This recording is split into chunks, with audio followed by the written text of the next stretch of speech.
Hi, my name is Andres from the Cambridge Coding Academy, and I will walk you through the data visualization workshop setup that you will need before coming for our workshop.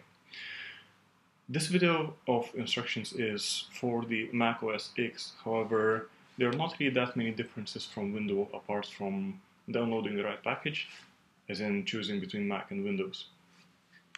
So it will only take a few minutes, and we need to go through these 7 steps, which are mostly installing a couple of software packages. The first one we need to do is install node.js, which we will use to collect our data online that we will later visualize. So go to this URL, nodejs.org, and install the package by clicking on the install button.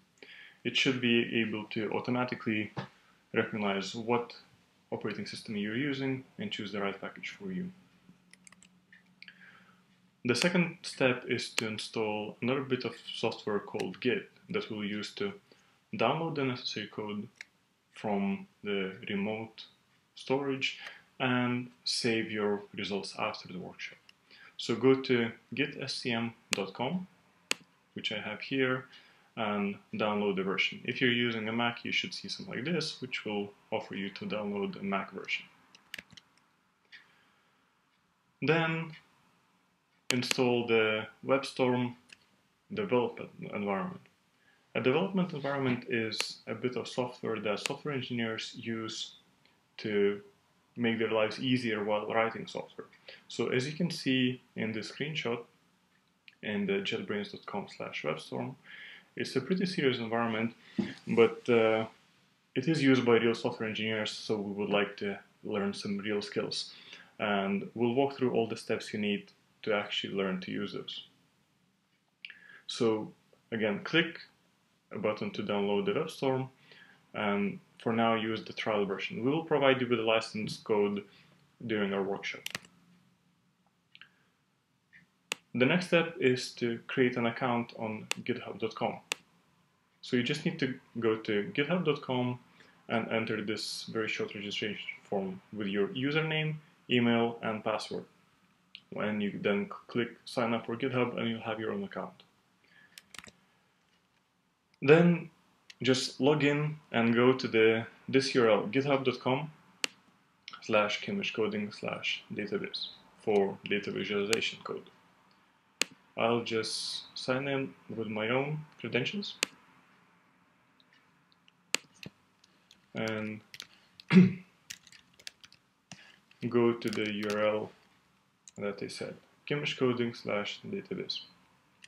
And the next step is to fork the project, which means create your own copy of all the code you see here so that you can modify it any way you like, save your changes, and publish them online.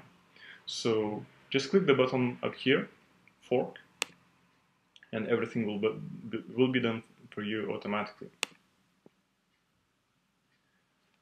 And as you see, this is now my copy of code. Instead of Cambridge Coding, it says Andres A, and the same project name.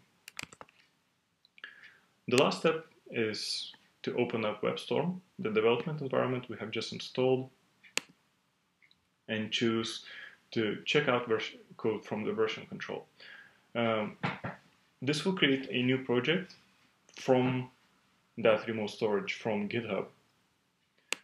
So select GitHub.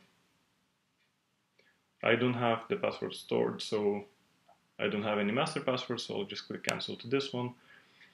And then just make sure that the host is github.com. You have your own username and your own password. Again, I don't want the password to be saved, so I'll just say cancel to the master password.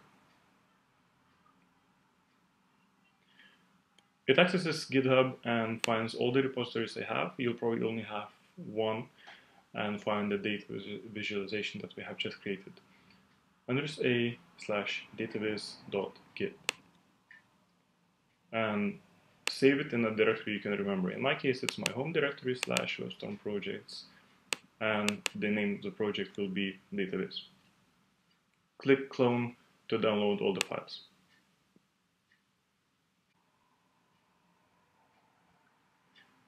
Now the downloading is done, so you'll see a message saying that the version control checkout is done and asking whether you would like to open it. We'll click yes and just make sure that all the files are there, and we have successfully completed the setup.